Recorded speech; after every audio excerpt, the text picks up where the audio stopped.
Yevgeny Prigojine a donc publié une longue tribune fleuve, ce vendredi. Il demande donc, il s'amuse déjà sur la contre-offensive ukrainienne, sur ses retards. Il prédit son échec si elle avait lieu maintenant, mais il dit aussi autre chose. Et c'est assez rare pour être souligné. C'est le premier officiel russe engagé dans le combat qui dit la fin de la guerre, l'opération militaire spéciale, puisque le mot guerre est interdit, on s'en rappelle. Étonnant. Ça fait beaucoup réagir. Comment se justifie-t-il, Sylvia ?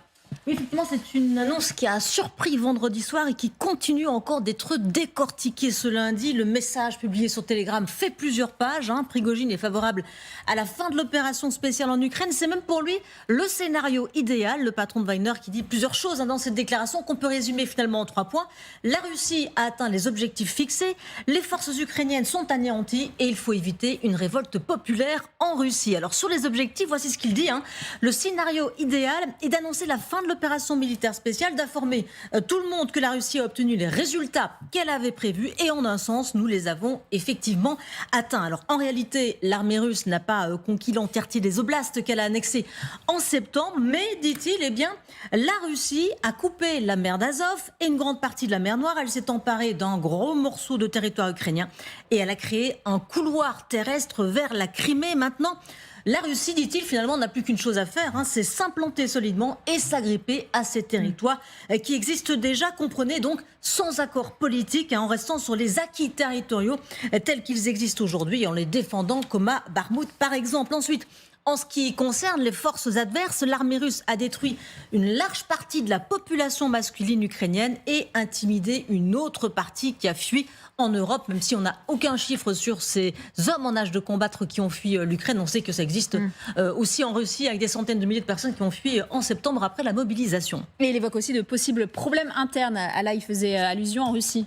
Oui, effectivement, il ne mise pas du tout sur le succès d'une grande offensive russe. En ça, il est plutôt raccord avec les Occidentaux. Il évoque en revanche les risques d'une contre-offensive ukrainienne et de ses conséquences sur les troupes russes, à savoir une chute du moral dans l'armée qui s'est considérée pendant longtemps comme l'une des meilleures du monde. Sous-entendu, ce n'est plus le cas aujourd'hui. Plus grave, une défaite militaire pourrait entraîner une révolte populaire contre l'État profond, embourbé dans le luxe et la bureaucratie. Selon lui, les gens aujourd'hui cherchent un bouc émissaire, quelqu'un à blâmer face au fait que l'armée n'est plus cette grande armée. Ce quelqu'un, c'est donc l'État profond. Il parle de ces gens qui aujourd'hui, sans faire aucun effort dans une opération militaire, sont le plus loin possible du théâtre des opérations, et c'est absolument inacceptable, dit-il, pour un peuple fatigué de la guerre et perdant le goût de la victoire. Il prend donc à nouveau à partie l'administration en comparaison avec lui, l'homme lucide, pragmatique et surtout qui est sur le terrain. Prigojine qui se place résolument comme un homme de l'avenir avec une vision et pourquoi pas un programme politique. Merci beaucoup Sylvia. On sera dans un instant avec Père de Jong aussi, qui est spécialiste de Wagner. Il a beaucoup écrit dans son dernier ouvrage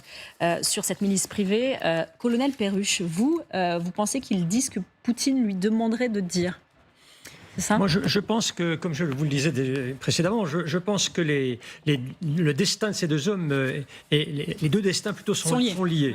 Et Poutine a besoin de Prigojine et Prigojine a besoin de la protection de Poutine parce qu'il s'est mis en situation de concurrence avec beaucoup d'autres rivaux potentiels. On parlait tout à l'heure des généraux et de la mise en scène. Effectivement, les généraux russes qui se sont mis en scène en général ont mal fini. Je me souviens du général Liebied qui s'est craché en hélicoptère. Lui se faisait voir, mais ça n'a pas duré longtemps. Donc, une bonne raison pour les généraux de se dissimuler un petit peu. Maintenant, sur la situation générale, Prigojine, effectivement, évolue du statut de chef de guerre au statut de grand pacificateur généreux. C'est, j'allais dire, dans l'ordre des choses de la mise en scène d'une campagne qui piétine, qui ne débouche pas et qui n'atteint pas ses objectifs. Colonel Père de Jong, votre avis sur cette longue tribune que vous avez dû, bien évidemment, lire sur les intentions de Prigojine. Est-ce que le destin est si lié que ça? Est-ce qu'il dit les choses que ne peut pas se permettre de dire Vladimir Poutine, cet Evgeny Prigojine lucide, puisqu'il dit quand même, et Sylvia l'a rappelé, la Russie a coupé la mer d'Azov, une grande partie de la mer Noire, s'est emparée d'un gros morceau quand même du territoire ukrainien. Oui, c'est extrêmement intéressant parce qu'on voit qu'on est vraiment dans un changement de période, dans un momentum, comme on dit quelque part. Et on voit que c'est quoi le moment? Enfin, le moment, c'est le moment important, c'est quand Xi Jinping a été à Moscou depuis une dizaine de jours, où on voit en fait qu'on assiste à un changement de modèle. On passe du cadre tactique à un cadre politique. Vous savez, Clausewitz disait toujours la guerre, c'est la continuation de la politique par d'autres moyens. Aujourd'hui, on voit bien que la politique peut être la continuation de la guerre par d'autres moyens. On est en train de changer de cadre. Et ça, c'est très intéressant, c'est que Prigojine se fait un petit peu, quelque part, si vous voulez, l'annonciateur de ce qui peut réellement se passer. En fait, qu'est-ce qu'il souhaite ? Il souhaite une fossilisation du front pour immobiliser le front, en fait préserver les acquis. Et la cible de ce message n'est pas orientée vers l'Ukraine, ni même vers l'opinion publique russe, mais la cible, c'est les États-Unis, qui ont des problématiques sur Taïwan, sur la mer de Chine, avec la marine russe qui est en train de sortir des ports à Vladivostok. Quelque part, il y a une espèce de réorientation de la problématique en direction de l'Asie. Et Prigojine se fait un petit peu le porte-parole du Kremlin en disant arrêtons les combats, restons-en là quelque part, et puis négocions. Et puis les affaires sont bien pour tout le monde. Alors évidemment, les Ukrainiens ne vont pas être d'accord, mais quelque part, encore une fois, on assiste vraiment à un changement de portage. Et Prigojine, qui est dans un rôle totalement incroyable, totalement impromptu, parce que c'était comme la brute de service, il se retrouve en train d'être une forme de négociateur potentiel. Et quand il finit sa tribune justement en disant rendez-vous à Bakhmout, ça veut dire qu'il ne va faire que du défensif, Prigojine, c'est ça, et on arrête les combats, il ferait que du défensif ? Alors pour lui, je pense qu'en fait, c'était la fin d'un processus. Ouais. De toute façon, on voit bien que les relations qu'il avait avec l'armée étaient tellement tendues qu'il ne peut pas aller plus loin. Je veux dire, Bakhmout va être vraiment le point final. Et quelque part, il va inscrire, lui, la fin des opérations Wagner, en tout cas, en premier échelon en Ukraine, à Bakhmout. Il va considérer dans quelques jours ou quelques semaines, je n'en sais rien, que Bakhmout a été pris, qu'on n'en parle plus, l'affaire est réglée. Et donc, il aura fait le travail. Et à partir de là, faisons autre chose, il va se consacrer à autre chose. Et là, on voit qu'il a deux possibilités. La première, évidemment, c'est d'amplifier ce qu'il fait déjà en Afrique. Ça, c'est quasiment certain, parce que c'est quelque part son portefeuille, c'est son épargne, quelque part. Et le deuxième point, c'est son avenir politique que personne ne connaît. Que va-t-il faire ? Est-il un agent ou est-il l'expression ultime du pouvoir de Poutine ? C'est possible. Mais joue-t-il sa propre carte ? C'est possible aussi. Personne n'en sait rien. Alors Sylvia nous le disait aussi, il mène quand même une sorte de combat politique avec cette tribune. Il s'en prend à l'État profond. Ces gens qui, et Ala Poedi nous le disait très bien, qui devant Poutine soutiennent officiellement cette opération militaire spéciale et qui derrière émettent beaucoup de doutes, qui sont très nombreux ces doutes. Alors vous savez, l'État profond, encore une fois, Prigojine là est vraiment dans un cadre poutinien quelque part. C'est qu'en fait, il laisse penser qu'il y a des gens autour de Poutine qui ne seraient pas d'accord avec la politique de Poutine. Ça, c'est compliqué, c'est la politique pure et dure. C'est quelque part, c'est encore une fois, il s'inscrit dans une logique de rapport de force politique et de rapport de force l'amenant quelque part, si vous voulez, à devenir un acteur déterminant du pouvoir politique, du pouvoir russe de demain.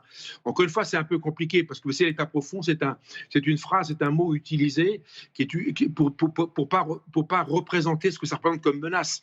Le but, c'est pas de dire ce que c'est. L'État profond, c'est tout le monde et c'est personne à la fois. Donc, encore une fois, je pense que Prigojine, malgré ses qualités de cuisinier éminentes, on découvre un communicant éminent, extrêmement doué, assez courageux, parce que c'est comme l'homme qui connaît, enfin, l'autorité russe qui connaît probablement le mieux la ligne de contact, qui connaît mieux Bakhmout, qui connaît mieux, il va beaucoup plus d'ailleurs sur le terrain que Shoigu lui-même. Donc, encore une fois, le personnage joue sa carte et là, il la joue magistralement, puisqu'encore une fois, il va s'inscrire comme un homme de paix, puisqu'il annonce ou il propose une forme de stabilisation du front. Donc, il dit aux Russes, arrêtez de progresser, on va s'arrêter là, on va négocier. Donc, il va essayer de changer sa fonction quelque part. Restez avec nous, colonel Père de Jong. Magali, sur cet état profond, il fait comme Poutine, en fait. Poutine avait déjà parlé de cet état profond aussi, notamment lors de son discours à la nation récemment. Il agit comme lui. Oui, et puis il veut démontrer que lui seul est véritablement loyal, que derrière on est en train d'essayer de trahir Vladimir Poutine, que les oligarques ont un double discours, en fait. C'est ça qui est sous-jacent à cette critique-là. Et c'est vrai qu'il y a eu notamment des enregistrements qu'on a diffusés sur ce plateau avec deux oligarques qui... derrière le dos de Poutine, critiquait finalement la tenue de cette guerre qui n'avait aucun sens. Lui est vraiment dans une optique de finalement dire la vérité à Poutine sur ce qui se passe sur le terrain, peut-être lancer un ballon d'essai sur les négociations en disant finalement, si on arrêtait la guerre là, ce serait une victoire russe. Ça, c'est peut-être une idée quand même que le Kremlin cherche à faire monter au sein de la population russe, qui lui permettrait d'avoir aussi une porte de sortie et puis de se montrer comme le seul véritablement loyal. Et on voit à quel point, en effet, il est en train de changer d'image. C'est plus l'homme à la hache, c'est plus l'homme que l'on voyait devant devant des piles de cadavres. Non, c'est l'homme qui participe à un échange de prisonniers pour la Pâque orthodoxe, qui prend la défense d'une petite fille qui a fait un dessin contre la guerre, mais finalement qui s'insurge contre le fait que son père soit en prison. On voit en effet qu'il a plusieurs fers au feu et que l'ambition politique n'est quand même pas loin quand on analyse toutes ces dernières déclarations. Catherine, justement, c'est un programme politique, ça, d'être contre l'État profond? L'État profond, appelez-vous, c'est Donald Trump aussi. Oui, c'est aussi. toute la théorie des complotistes américains où justement on s'érige comme le héros des temps modernes contre ce vieux monde un peu rassis, un peu inefficace, qui ne réussit pas à obtenir les objectifs qu'il a lui-même établis. Donc là, c'est effectivement par rapport à la guerre, mais c'est la même rhétorique. Et c'est toujours cette volonté d'apparaître comme le chevalier blanc face à ceux qui conduisent le peuple finalement à un désastre. Et je ne sais pas s'il est conseiller en termes de communication ou si c'est lui qui l'a fait tout seul, Prigojine. Mais on voit qu'il évolue vraiment en fonction des objectifs qui sont les siens. Et là, effectivement, c'est quasiment... Enfin, c'est pas le Père Noël parce que c'est pas la période, mais on le voit là avec le petit garçon, il est très gentil. Il dit même aux soldats à côté de lui, enlève ton masque parce que tu vas faire peur aux enfants, etc. Donc c'est l'homme qui a toutes les qualités quoi en ce moment. C'est-à-dire c'est un bon chef de guerre. Enfin d'après lui, bien sûr, c'est un bon chef de guerre.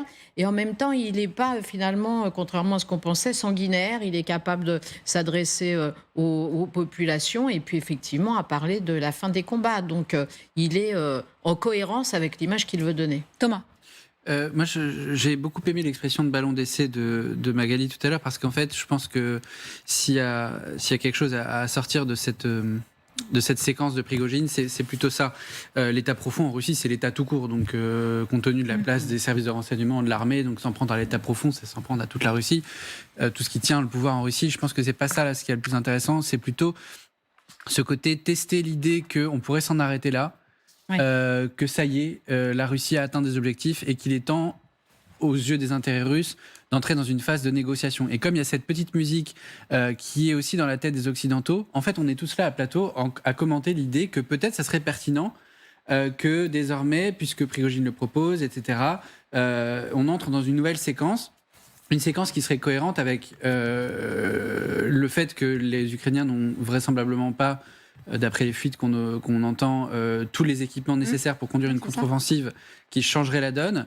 Et c'est peut-être pour tester la réaction des opinions publiques, des sociétés, des commentateurs aux Occidentaux, que ce type de petite phrase fait ballon d'essai, et pas dans la bouche de n'importe qui, dans la bouche de celui qui incarne le plus va-t-en-guerre et le plus bouché de toutes les têtes d'affiche des armées russes et de ses affidés. Donc je trouve que cette notion de ballon d'essai a du sens, parce que Prigojine n'est pas n'importe qui et qu'on n'est pas dans n'importe quelle séquence. Quant à ses commentaires pour l'État profond, je crois que la Russie a démontré qu'elle avait un État profond très très très profond, donc je ne m'attacherai pas trop là-dessus. On va revenir aussi, justement, il y a une autre séquence. Restez avec nous, Colin Père de Jong, parce qu'on voulait aussi vous interroger sur cette autre séquence. Il n'en finit pas de se racheter une conduite, Evgeny Prigojine. Il affirme que son groupe a restitué une centaine de prisonniers sur les 130 prisonniers ukrainiens libérés dans le cadre d'un nouvel échange avec la Russie lors de cette Pâque orthodoxe. Un échange qui s'est déroulé en plusieurs étapes ces derniers jours. Et le nouveau chef de guerre s'est officiellement préoccupé, et oui, de leur état de santé, une fois encore, vidéo à l'appui. Nancy Rice. On connaissait Evgeny Prigojine, stratège, chef de guerre intraitable. Voici le même, seigneur de guerre, empathique à Bakhmout. Préparez-les tous, nourrissez-les, donnez-leur à boire. Examinez les blessés, qu'ils voient les médecins. Il faut absolument qu'aujourd'hui, avant le déjeuner, ils aient quitté ce territoire, ok ? Séquence communication, le chef de la milice Wagner soigne son image en ordonnant que l'on traite bien les prisonniers. Les voici rassemblés, prêts à monter dans les camions. Ils vont rentrer chez eux, retrouver leur famille, leur dit ce soldat Wagner. Comme une grâce accordée par Evgeny Prigojine. Sur la route, boueuse, on les retrouve, vaillants pour certains, en civière pour d'autres, boitant. Joyeuse Pâques, leur lance-t-on. Prenez soin de vous, bonnes vacances. Comme si la guerre était finie, comme si Evgeny Prigojine décidait de leur sort, puisque c'est lui, semble-t-il, qui a négocié leur échange avec des prisonniers russes. le grand échange de Pâques, une mise en scène jusque dans cette église orthodoxe où l'homme d'affaires en tenue militaire allume un cierge. Paix à tous ceux qui sont morts dans cette guerre. Que tous les gars qui sont morts dans cette guerre et dans les précédentes reposent en paix. Tous vous saluent. Tous des héros, russes, ukrainiens, la sémantique d'un chef de guerre qui mue. À Samara, en Russie, le voici qui dévoile une stèle à la mémoire des soldats de Wagner, morts, dit-il, pour défendre les intérêts de la Russie. En 14 mois de guerre en Ukraine, sur le front, Evgeny Prigojine et sa milice ont appris la communication, tremplin pour d'autres horizons. Colonel Père de Jong, cette séquence s'inscrit avec le récit qu'il tente d'écrire là depuis 3-4 jours entre la tribune, entre cette descente dans les souterrains de Bakhmout et maintenant ce parrain des prisonniers, avec cette volonté de dire on met fin à l'opération militaire spéciale, de saluer ces prisonniers ukrainiens, joyeuse Pâques, prenez soin de vous. Tout ça s'inscrit dans ce récit actuellement d'un nouveau Evgeny Prigojine. Oui, et en fait, je pense que c'est même pas un rôle à contre-emploi. Je pense qu'il est vraiment dans une logique de transformation, de sa propre image, et de l'image de la Russie. En fait, il ne peut pas faire ça si Poutine n'est pas derrière lui. En fait, on assiste quelque part. Encore une fois, c'est un momentum, c'est un moment extrêmement étrange. Et c'est autour de la fête de Pâques. C'est extrêmement intéressant. Donc, si vous voulez, on voit quelque part que Poutine, Prigojine, est l'homme qui a fait le boulot. Il a fait le travail. Il a été au front pendant plusieurs semaines, voire plusieurs mois. Et c'est vrai qu'on a cessé de le voir à Bakhmout en première ligne, quasiment. Donc, si vous voulez, il a fait le boulot. Et à partir de maintenant, si vous voulez, il dit, le boulot est fait, on va changer. Et quelque part, tout ce qu'il est en train de dire aujourd'hui conditionne ou en tout cas va dans ce sens-là en disant la Russie atteint ses objectifs. Encore une fois, l'Ukraine ne sera évidemment pas d'accord sur le sujet, mais la communauté internationale, on voit très bien qu'aujourd'hui aux États-Unis, il y a un vrai débat sur le coût de la guerre. On sait très bien qu'aujourd'hui, il y a un débat en Europe également sur l'impact de cette guerre sur nos économies européennes. Donc quelque part, encore une fois, ce que Prigojine fait, et probablement c'est poussé par Poutine, c'est d'envoyer un message de paix. On peut cesser les conflits, on peut cesser la guerre. On revient sur une situation en fait qui ne change pas réellement à partir de 2014. Alors bien sûr, ils vont garder la Crimée. Bien sûr, il y a cette bande de terrain qui passe par Mariupol en direction de la Russie. Évidemment, ils ont gagné quelques kilomètres. Donc évidemment, les Ukrainiens ne sont pas d'accord. Mais encore une fois, il dit quelque part, contentez-vous de tout ça et puis on partira sur d'autres bases. Je ne connais pas l'avenir, bien évidemment, mais tout son discours concourt à ça. Et les prisonniers, ça c'est un moment extrêmement important, puisqu'en fait, il en libère un certain nombre, 150, ce qui est beaucoup. Ils ne sont pas en très bon état, bien évidemment, mais quelque part, c'est un moment extrêmement important. Quelque part, comme le dit Magali Barthès, c'est qu'en fait, sa hache et sa masse, il les a laissés dans son camion quelque part. Ça a complètement disparu, et ça, c'est le vrai changement. Cet événement est fini pour vous, il ne reviendra pas à ce côté masse, ce côté qu'il avait pu arborer il y a quelques mois au moment de la guerre? C'est fini, il passe sur autre chose. Là, il a switché sur autre chose et je pense même que la Russie a switché également sur autre chose. C'est que depuis la communication avec les relations qui se renforcent avec la Chine, avec tout ce qui se passe actuellement, aujourd'hui, on est sur un autre modèle. On voit bien qu'aujourd'hui, si vous voulez, quelque part, encore une fois, c'est la Chine qui va tirer tout ça. Vous avez vu le voyage de Lula ces temps-ci avec ses dernières déclarations. On voit que les BRICS sont en train de monter quelque chose. On voit qu'il va se passer une espèce de politique de dédollarisation, quelque part. Donc, il va encore une fois avantager la Chine. Donc, le jeu a changé. Et depuis quelques jours ou quelques semaines, et ça, les Russes l'ont bien compris, ils ont switché. Et encore une fois, Prigojine est l'expression de tout ça. Merci infiniment, Père de Jong. Je rappelle aussi votre dernier livre, où il y a aussi de nombreuses pages qui sont consacrées à Wagner et à la puissance, cet établissement de cet empire qui est Concorde Group d'Evgeny Prigojine et ce qu'il est devenu, lui, dans votre dernier livre, Agir entre les lignes. Merci infiniment d'avoir été avec nous. J'allais vous appeler Evgeny Prigojine, mon Dieu, Aurélien Duchesne. Aurélien Duchesne, votre analyse sur Evgeny Prigojine. Est-ce que son destin et celui de Poutine sont étroitement liés? Est-ce que Poutine actuellement souhaiterait, on l'a entendu déjà, peut-être faire des demandes éventuellement de statu quo. Est-ce que les deux destins sont liés? Est-ce que Vladimir Poutine veut la fin de cette opération militaire spéciale? L'angle utilisé par Evgeny Prigojine pour proposer la fin de l'opération dite spéciale est le meilleur qui puisse servir à la fois sa propre propagande à Prigojine, mais aussi Vladimir Poutine, justement, parce que ce dont a besoin Vladimir Poutine pour sortir la tête haute aux yeux de son opinion, notamment de ce conflit, c'est de pouvoir dire que les objectifs ont été atteints. Pour remettre les choses en perspective, on disait il y a un an que Poutine profiterait par exemple du 9 mai, qui est le jour de la victoire en Russie, pour déclarer que les objectifs avaient été remplis, la prise de Kherson, le début de reconquête du Donbass, et mettre fin à l'opération spéciale. Donc, ça sert Poutine d'utiliser cet angle. Ce n'est pas comme si Prigojine avait dit on n'y arrive pas, ils sont trop forts, il faut reculer. Mais très brièvement, j'aimerais juste mettre une nuance à ce qui a été dit à l'instant. Sur quoi ? C'est que sur l'idée qu'il y aurait un switch entre le récit actuel donc d'un Prigojine plus humain et celui d'un Prigojine sanguinaire. Et qu'on ne reviendrait pas à ce qui est passé. Peut-être officiellement. Officiellement, il ne le montrera peut-être plus. Quand on regarde déjà ce que disait Prigojine il y a des semaines déjà, quand il disait par exemple que les Ukrainiens en face se battaient comme des lions quelque part, c'était déjà avec bravoure, il disait. Ouais. Avec bravoure, voilà, c'était une manière d'humaniser l'ennemi et au passage de dire que lui, Prigojine, il connaît le terrain, pas comme les gens à la télé à Moscou ou au Kremlin. Et surtout, dans la déclaration qu'il a faite sur l'idée qu'il fallait mettre fin à cette opération spéciale, il dit on a détruit une bonne partie de la population masculine ukrainienne. Oui, ça, c'est un langage génocidaire brutal, donc ça prouve qu'à mon avis, les deux docteurs Jekyll et Mister Prigojine vont cohabiter encore longtemps en termes de récits. Ces deux récits peuvent cohabiter encore, Magali ?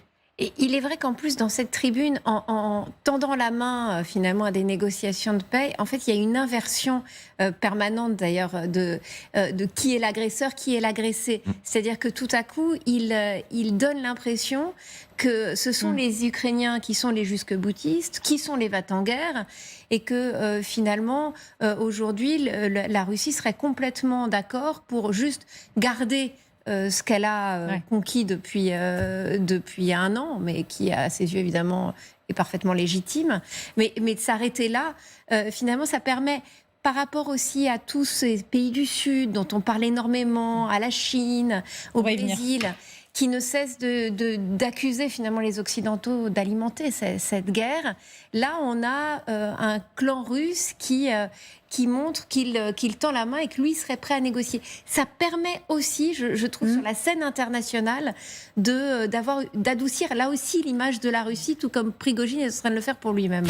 D'accord avec ça, Thomas ? Oui, d'accord, mais je voudrais insister sur le fait que tout ça, c'est un mensonge complet. Enfin, je veux dire, peut-être qu'on ne le dit pas de façon assez claire, mais la posture prigoginienne qui consisterait à être gentil, à enlever un masque pour saluer un enfant... Non, je pense qu'on le dit assez quand même. Non, mais je voudrais insister à titre personnel sur cette dimension-là, c'est qu'il n'y a rien de ça qui puisse laver ni le crime d'agression, cette guerre qui est totalement illégale, ni les crimes de guerre qui ont été commis, et ni le fait que dans cette galaxie-là, Prigojine se met en scène avec différents artefacts, mais a été parmi les plus